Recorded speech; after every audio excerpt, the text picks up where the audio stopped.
But I want to dive into, first of all, as we always do, give credit and props to our sponsor, Mid-Atlantic Christian University, who has been our sponsor from day one of our webinar platform. And so we want to thank them for sponsoring this. And they serve in the same ministry footprint that we do, and that's very similar churches that would be involved in both ministries. And so we're thankful that we're partnered together with them, and that we work together with them. So our topic tonight is this topic, what's working in women's ministry. I'm going to close this chat down right here. And you can tell that I'm not an expert in women's ministry, although I've pastored churches that had women's ministry. So I got to observe and support our key volunteers in that area. And this webinar is not intended to say, this is the way you should do women's ministry. Now, here's the formula, presto, but really to talk about this is what we're seeing is working currently, and maybe talk about why some other things that were more typical in women's ministry may not work for everybody. And I think a lot of churches would fall in one of two categories potentially for women's ministry. One is that you've had the same people working in your women's ministry leadership for a long time. And so they're kind of run out of ideas. And so they just keep doing the same thing because they know that's the one thing they know how to do, is the way we've always done it.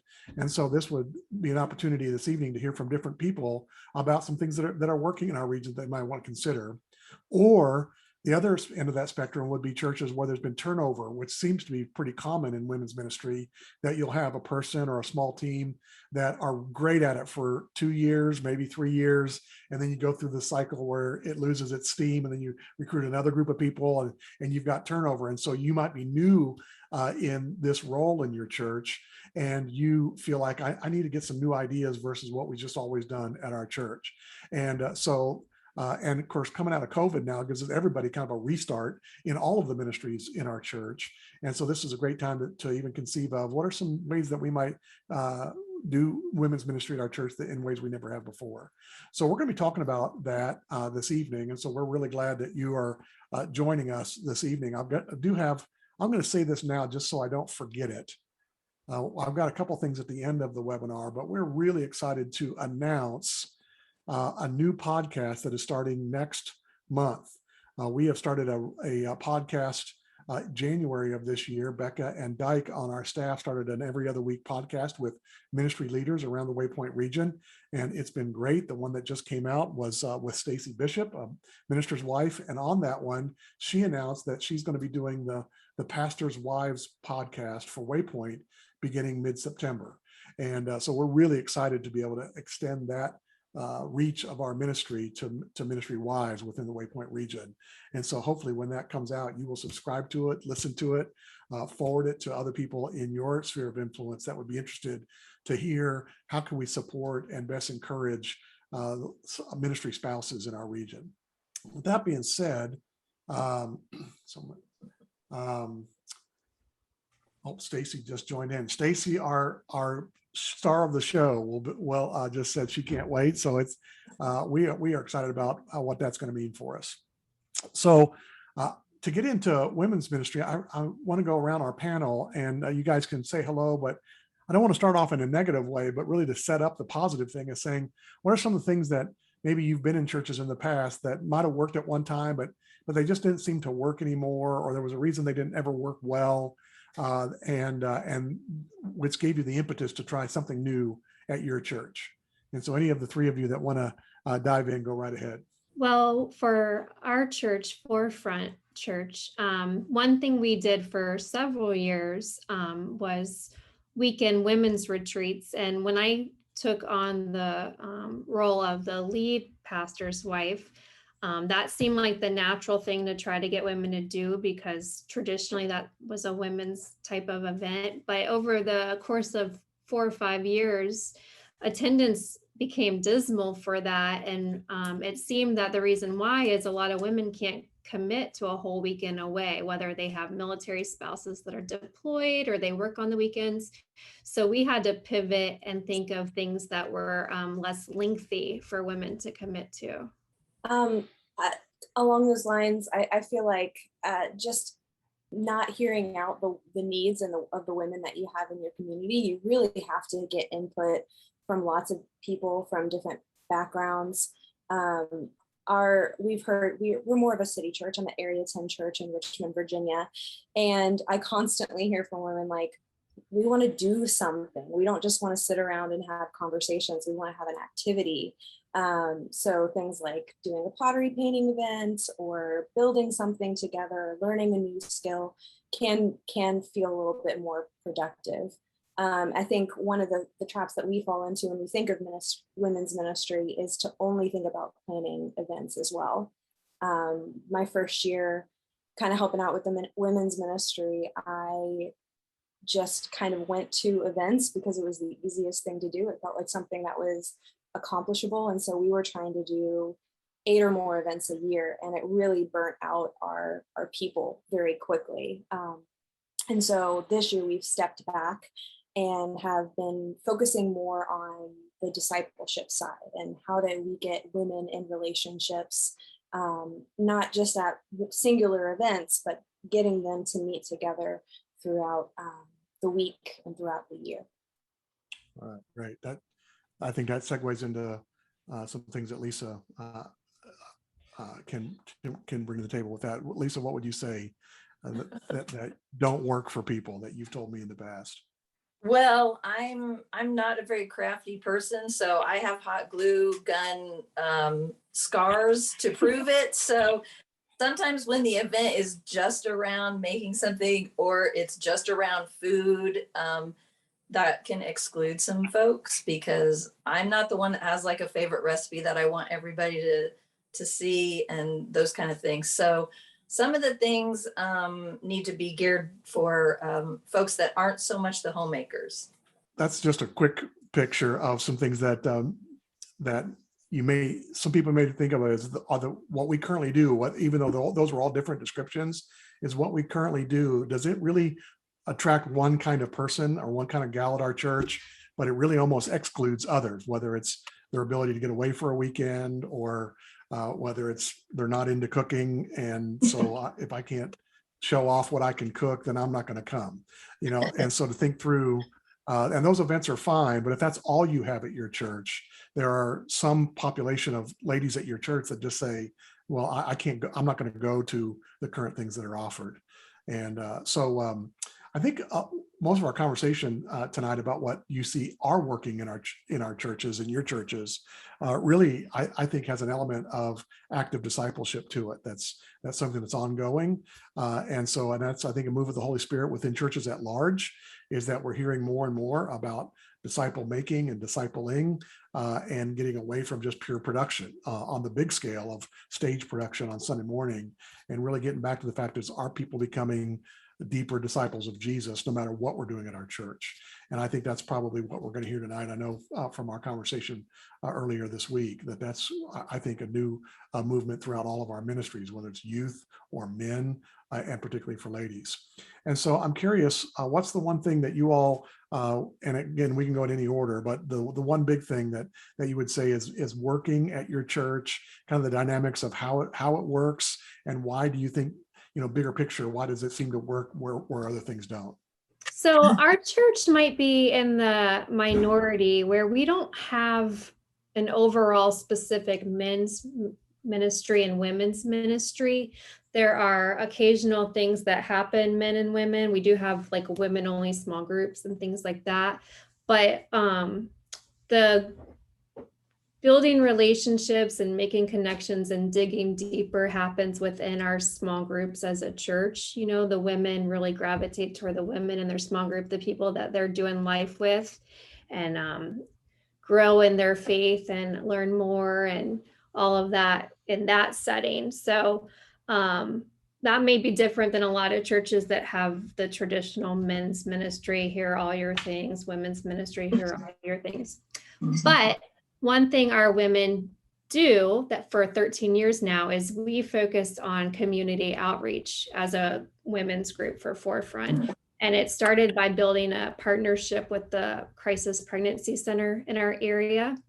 And every year we throw an entire baby shower for their clients, and it can be up to 20, 25 women.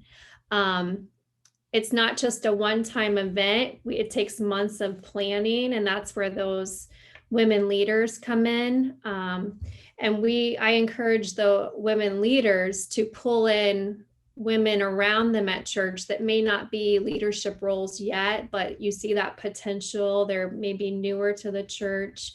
And we plan out everything for the baby shower, how we're going to get things, what games. There's always a speaker and devotion, prayer time, every element you can think of. And then over the next couple of months, we are getting all that together. We throw a big event where all the women, anybody, they can bring their friends, come, and we put together these amazing gift baskets. We turn it into a competition because who doesn't love to win prizes? And so women from different small groups will come and they'll work together. They'll bring friends, and then those baskets go to the baby shower. Our whole church supports the women's event by donating the items, working together, supporting us. So it's a women's event, but the whole church is behind us, and that is very helpful. I think the main thing that works in this is that it's a commitment year after year. We don't bounce around and look for different organizations to support. They know they can rely on the women of Forefront now, and there's been times where they needed help for a second shower during the year, and we've jumped on board for that. Or their shelves have run low on diapers, and we've done a spontaneous diaper drive and things like that.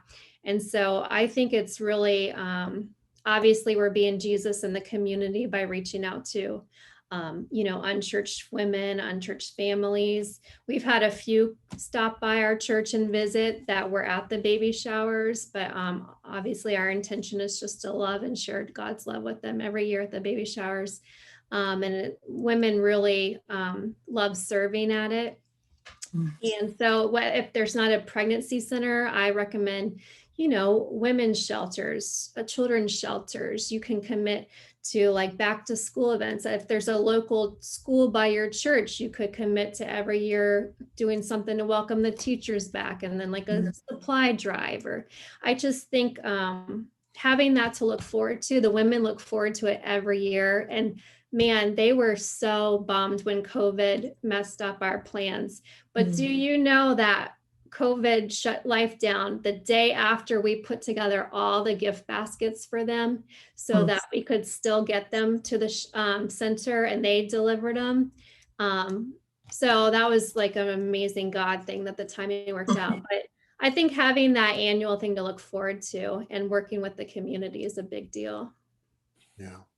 And I think there's a great principle in there that's true, not just in women's ministry, but for outreach events in general. And that is building trust over time, and not doing something different every year, which can seem like fun and helping a lot of different people. But I think most people are a little bit skeptical about a church, and are they going to stick around and be reliable? And so the first year is almost doesn't count. The second year they think, well, maybe they'll stick it out. It's really probably the third time around that the ministry leader at that nonprofit or whatever thinks, okay, these folks are really behind us. And so you got to think of it as just 3 years is just getting started building a relationship, because before that, they're not sure you're gonna stay faithful to them.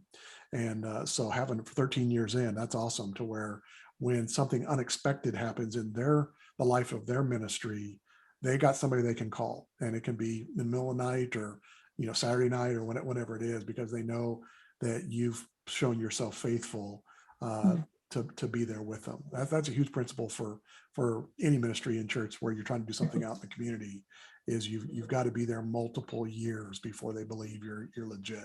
Yeah. All right. Rachel, what about Area 10 and what you guys are seeing and working for you guys there? Yeah, so we continue to do a couple of events a year, but we've definitely pared that down. We typically will plan an event in the spring, and then the summer we do Area 10 Summer Fun. I ask the women on our ministry to take on leading a specific women's event, but it's not anything super structured or planned. It's more of just like having a casual evening at your home where you invite women to come. And then we do a women's retreat in the fall. But our main focus for this year has been starting what we call formation groups, but is more commonly known as discipleship groups.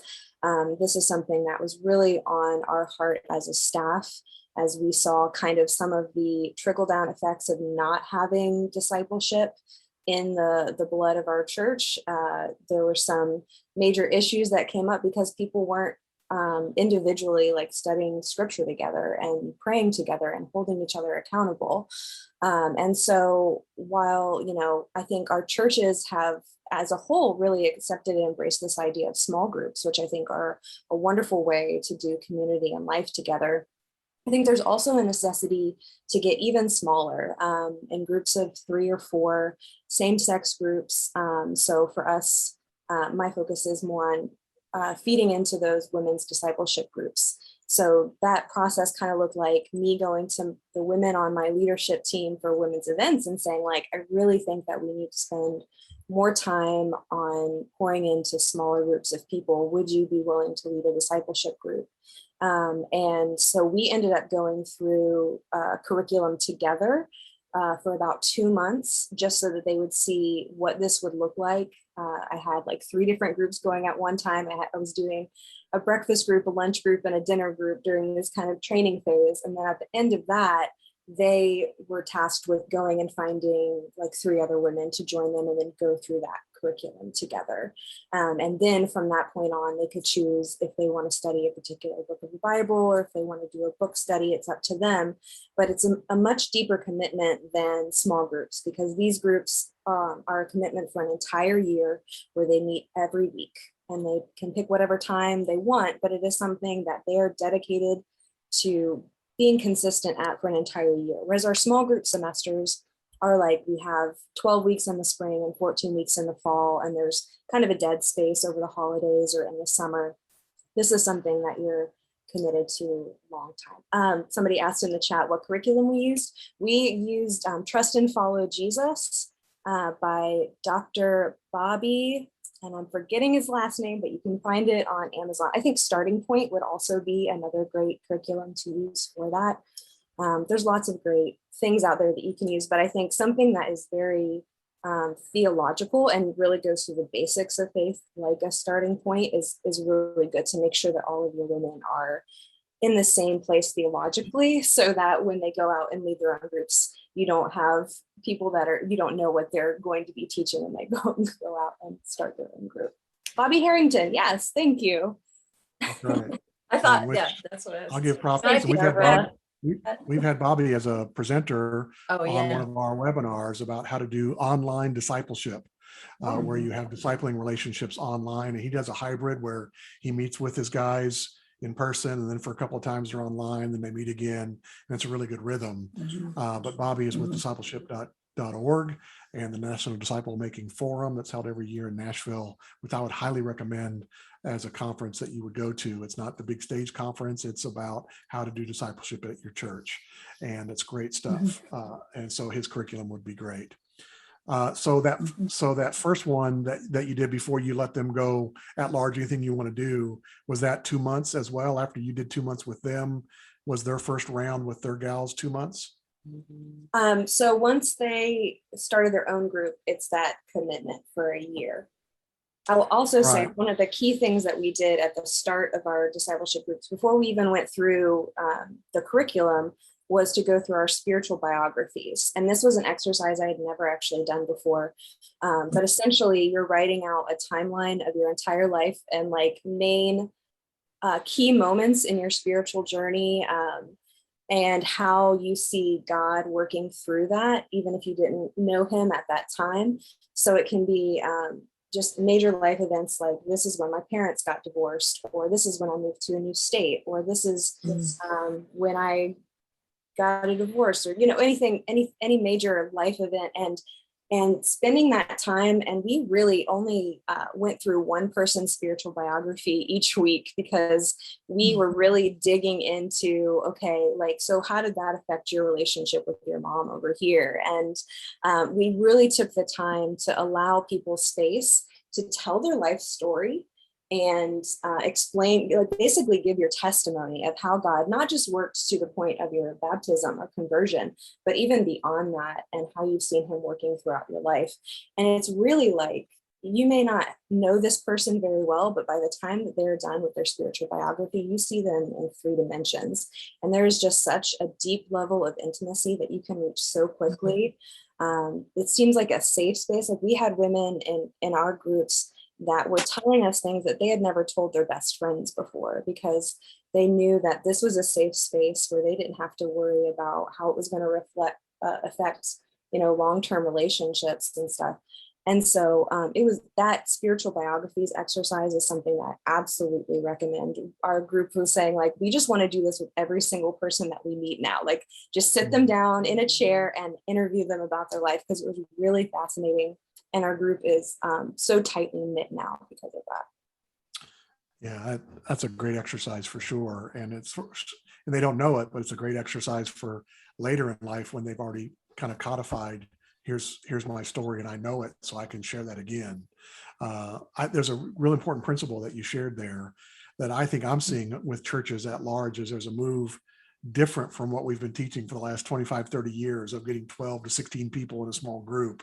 And that's kind of the magic number. And for some reason, we created the magic number 25 years ago. And but 12 to 15 people in a group is really difficult. There's no other social setting in America where 12 people sit in a room and try to talk to each other, and one person tries to manage that conversation. I mean, and then we ask pretty much untrained leaders to go do that. It's like and it's one of the most difficult social skills, is to manage a group of 12 people. If you're out at a restaurant with 12 people, there's 4 or 5 conversations going on simultaneously, but we want to be able to do this kind of popcorn, everybody say a little bit, and it's just an awkward moment. So what I'm seeing lots of churches, including ladies ministries, is rather than having 12s, is I'm seeing more of what I would call 30s and 3s. That we're seeing larger small groups, more missional communities or caring communities, shepherding communities, where it's a whole house full counting kids, and it's less about curriculum and more about care. And then these much smaller groups of 3 or 4, where it's really about people making strides in their faith journey because of the accountability. When there's 16 people in your group, if you miss next Tuesday night, they'll miss you, but life will go on.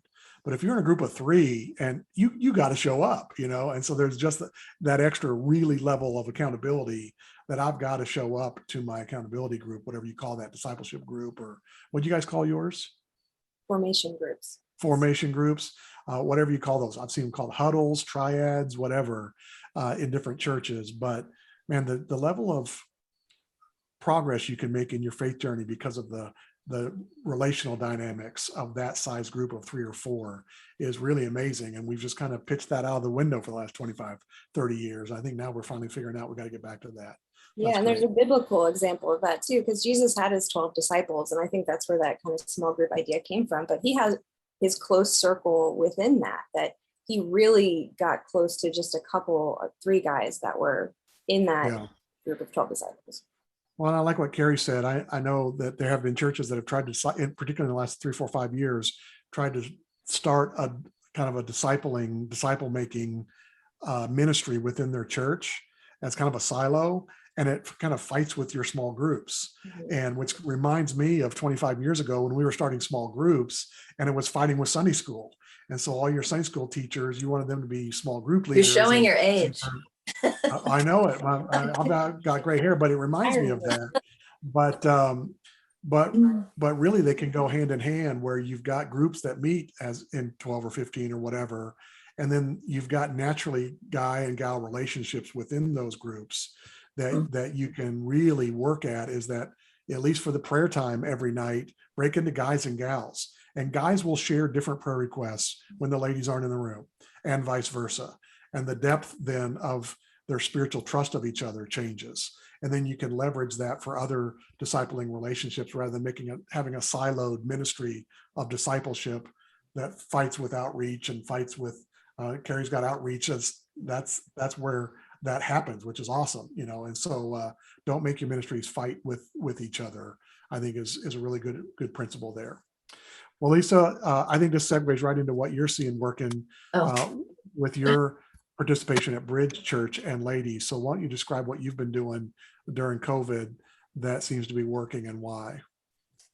Okay, well, do you want me to do the accountability group that we've been doing? Sure, go right I ahead. think that when Rachel was talking about curriculum and someone asked, at our church, we started accountability groups with ladies that could just sign up. And then we got put together with 2 or 3 folks to begin with. And the leader got to decide basically which way and how they were going to read scripture every day.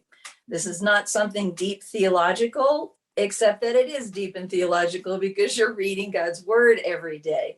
But as a leader, I went on a Bible app, and there are plenty of them out there, Bible apps that have plans about how to read the Bible through in a year chronologically, or how to read through the New Testament, whatever way you want to do it, special verses that pop up that everybody, all the 3 ladies in the group will get every day.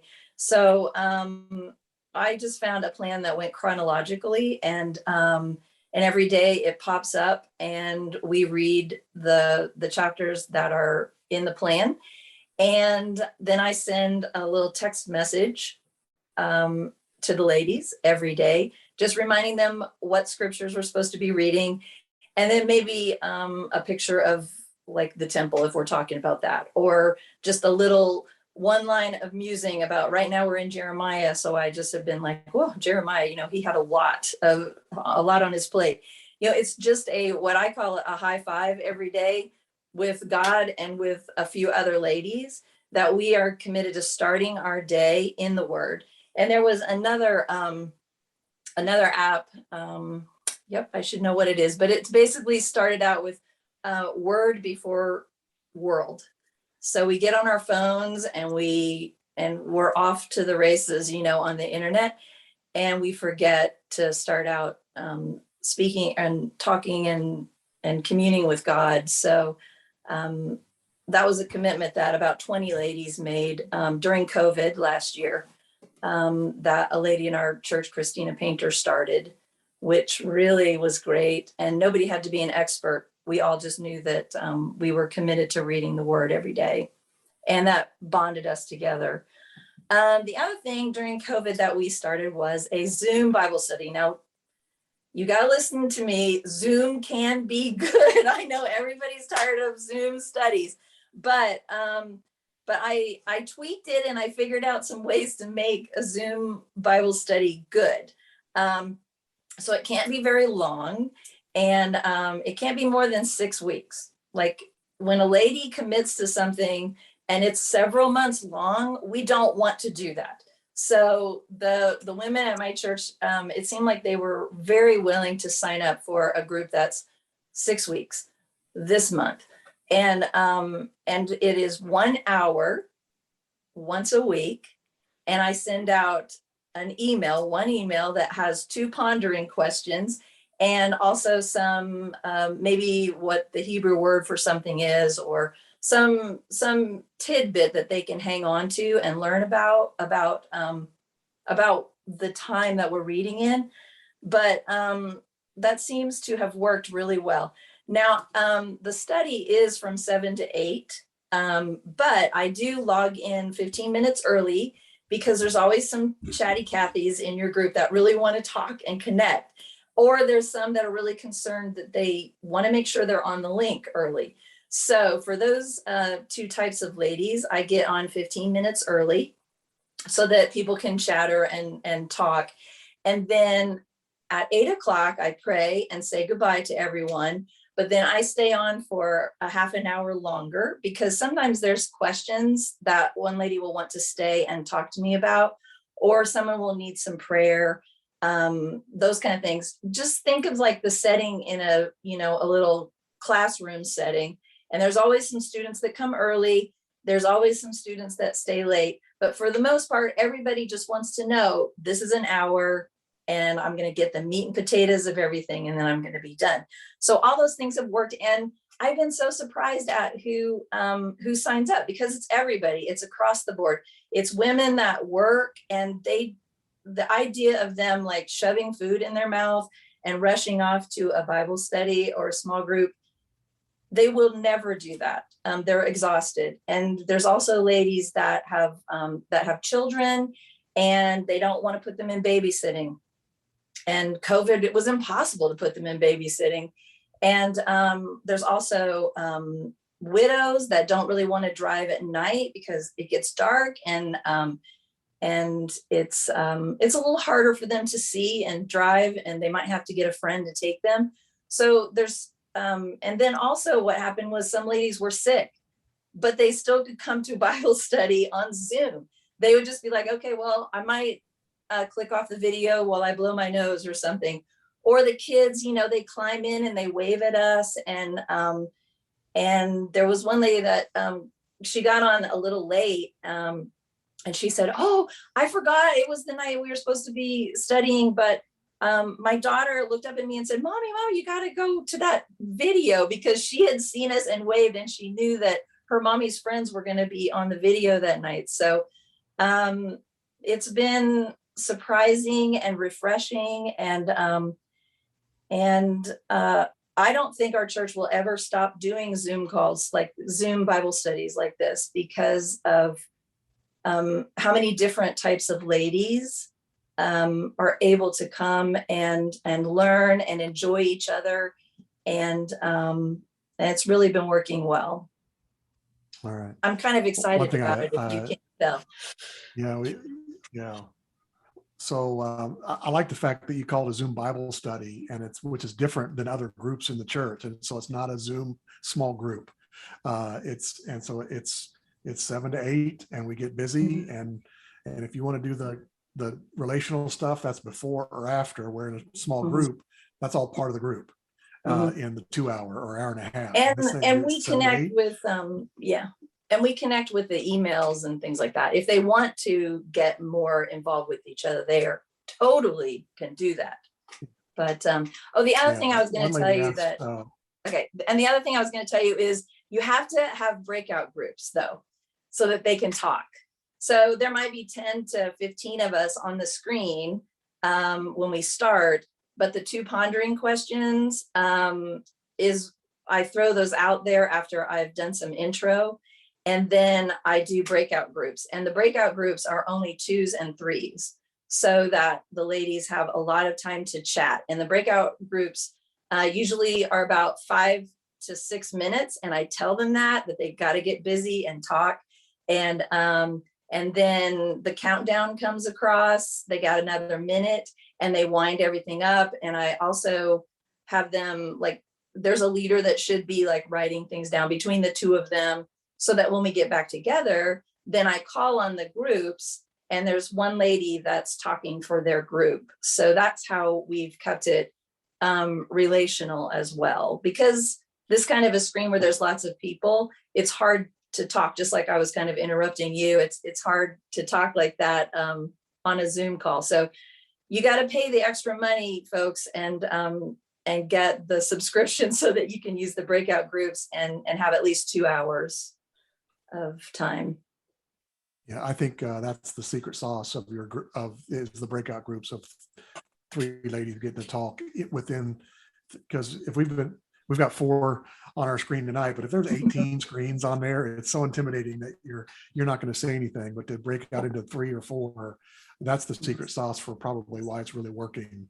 So I love that. Someone asked what curriculum you're using. Are you using Discovery Bible Study or what? So what have you been using as far as curriculum with your ladies on your Bible study?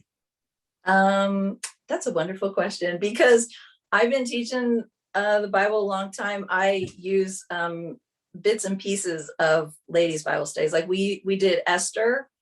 So I got several curriculums that are Esther, but those books are, Beth Moore and all those, there's a lot of stuff in those, and it's too much sometimes. So I weed that stuff out. So I'm not going to recommend any particular curriculum right now.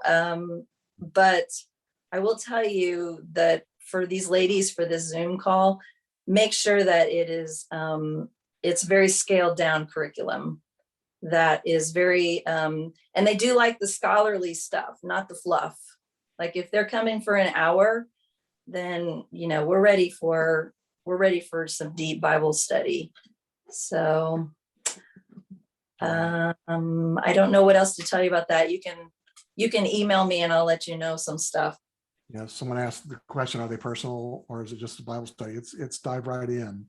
The personal stuff is before and after, not part of like a traditional. And maybe in the breakout groups, when they talk, sometimes they're in the breakout group and there's two people and they don't talk about the pondering question at all. They just, you know, they have something else to chat about for 5 minutes, and that's fine too.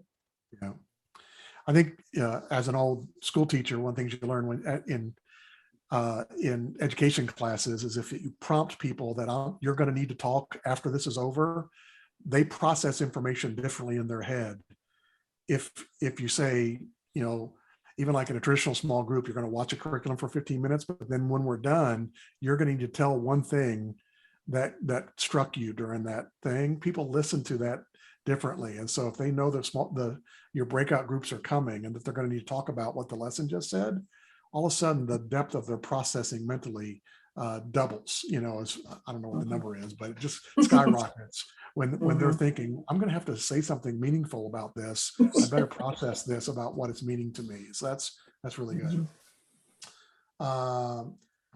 Someone asked, how do you engage a more introverted person there in which you guys can speak to this, but I think 3s and 4s are way better for introverted people than 12s or 20s. And so how would you say about someone that's very introverted and how they engage in these kind of groups?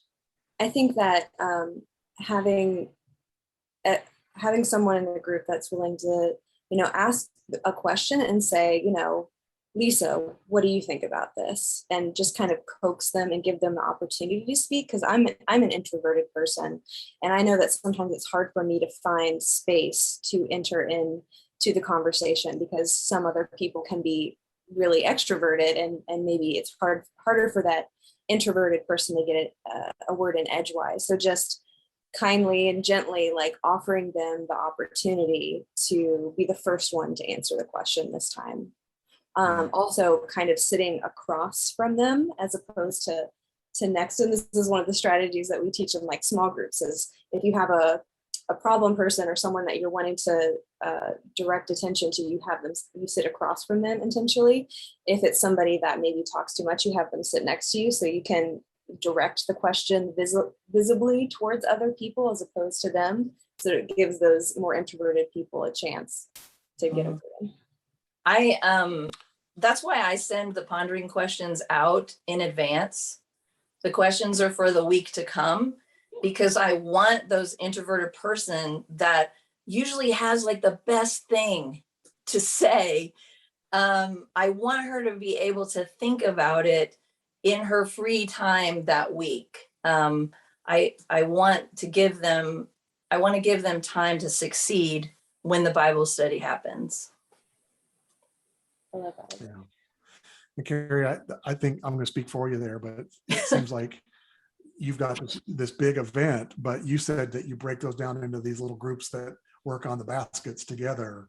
So an introverted person might be overwhelmed by a big group of ladies, but if they get to sit at a table with 2 other gals and work on this basket, I think that's how would you describe that works for the more introverted person as well? Every year we have people come to help out that I don't know who they are. They are brand new to church. They're not plugged into small groups or anything yet. And they will sign up to come to this.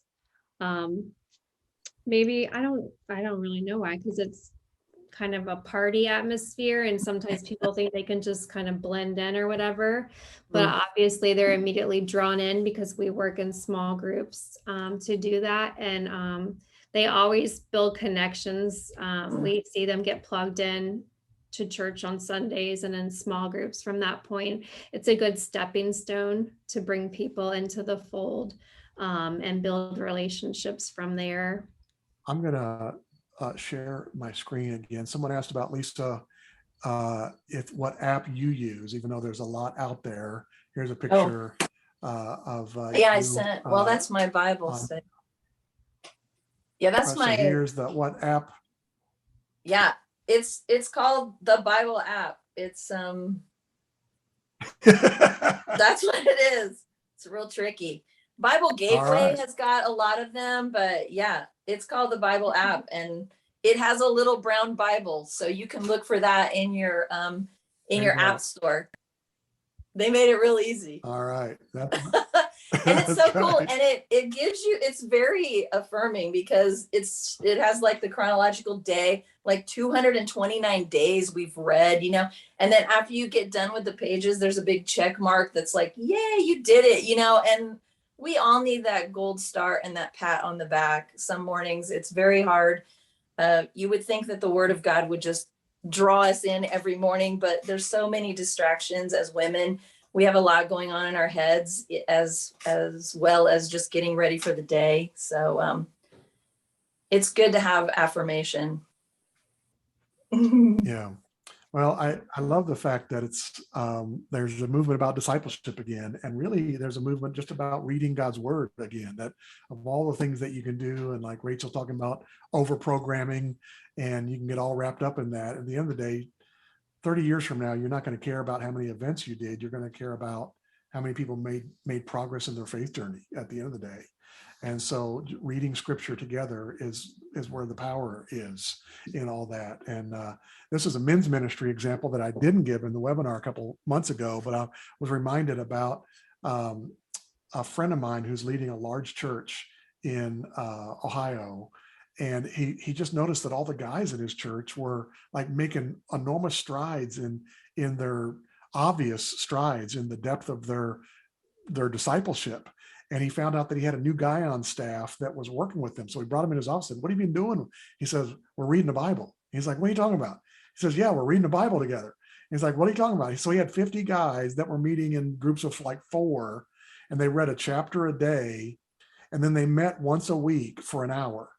And what they did is they shared, out of the 7 chapters that they read, they had to tell 2 things that impressed them. So it wasn't, they didn't have to give the whole discourse on 7 chapters. They had to say, "I noticed this thing and I noticed that thing." And in an hour, 4 guys talked about what they noticed from scripture. And it just turned this church upside down by having people reading the Bible and talking about it. Go figure. And that's where the power is. And so to see that happening in churches with not only guys, but gals is really encouraging to see what that's going to mean for our churches moving forward. I just saw a question that popped up about, do we have women's ministry? I think it's probably about having a group that leads women's ministry. Was that the question? Yes. Do you have a core At team? Bridge, at Bridge, we do have a women's ministry that's called The Well, and they've got t-shirts, and everybody can get the t-shirt. And when you go through our starting point class, that every woman is introduced to this ministry and can sign up immediately for it. The our women's ministry sends out a email newsletter, an online newsletter every month that has a variety of things that hit different types of ladies wherever they are. The singles, the moms, the ones that want a recipe, the ones that want to go hiking. And they have 2 little articles that are 150 words or less with a lot of pictures. And that's another way that they keep all the ladies in our church connected. And there is a group. There's like 12 ladies, I think. Yeah, we actually have a group of about 12 ladies, which to me feels really big. But especially with like the hecticness of schedules, there's usually about 2/3 of them that can make it to any specific meeting or planning session. And so it's helpful to have maybe a larger pool of women to pull from. It's more like personal invitations from women that are actively engaged in ministry somewhere. They're showing some leadership potential. They've been involved in women's Bible studies or have come to previous women's events. So there's obviously some interest and intention around being with women specifically. And I usually cast a really wide net. And again, maybe about 2/3 will say yes to that invitation. And I just let them know it's a year-long commitment from January to December. If you want to continue on the following year, that you're more than welcome. But if this year looks like it's going to be crazy for you, that's fine. I've got other women that I can ask. So I try to make it not be a super high level of commitment, because a lot of these women are volunteering in lots of other ways in the church. And this is just another thing that they're adding to it. So I don't want to put too much on their plate or have it be too much pressure. I have women that apologize constantly when they can't be there. It's like, no, this is a space for grace. Like, if you can't be there because life situations has put you in that situation, like, don't even worry about it. We just want you to be there when you can, because we love having you. That's again, another principle for ministry in general, but particularly for women's ministry and men's ministries is, I talked about it on the front end about a lot of turnover often in these ministries. And I think the turnover happens when it's one person or 2 or 3 people that bear all the load. And after a year or 2, or maybe 3, if you're really good, you just wear out. And so if you have a broader team that can share that load, whether it's 6 or 8 or 12 people, the opportunity for you to continue a really important ministry of discipling your women has a much better opportunity to succeed. So I think that's a great principle there of and the number of ladies that you can serve then also grows as well. And so that's pretty important. We have to watch our time here. We just got a couple of minutes. So I want to thank our panelists for being on tonight and just sharing with us what they're doing. It's 3 different things, but they all kind of seem to work together that are different. And some of it, COVID kind of made us do it differently, but that's the silver lining with COVID. It kind of shift the snow globe up and we can resettle into something new. And I think there's a lot of things that are going to be better because we had the opportunity to reevaluate why were we doing it all that way all that time and only getting minimal return on it. So I think it's healthy, and particularly for women's ministry. Let me tell you about a couple other things that are coming up at Waypoint. I've already told you about ICOM coming up and upcoming webinars. Well, I kind of stole my own thunder because I wanted to make sure you heard about the ministry spouses. Our next webinar that's coming up next month is for elders in particularly, and that's for developing a culture of pastor care among your eldership. And so if you know someone at your church that is an elder that needs to hear from one of my mentors in ministry, Dr. David Roadcup, talk about how churches can do a great job at taking care of their pastor and his family. That will be the webinar for you coming up in mid-September. But we do want you to follow our podcast. If you can go to our website, waypointchurchpartners.com, and subscribe to our podcast. That goes every other week. It's interesting that I think about half of our podcasts have been female leaders in our region, and because we've done every other month, so we're probably about 12, 15 episodes in, and many of those have been lady leaders that are doing great stuff in their churches around the region. And so I'd love for you to subscribe to that. And then also, as we launch the new podcast next month for Ministry Wives, would love for you to subscribe to that as well. And so we want to thank our ladies for being a part of this tonight.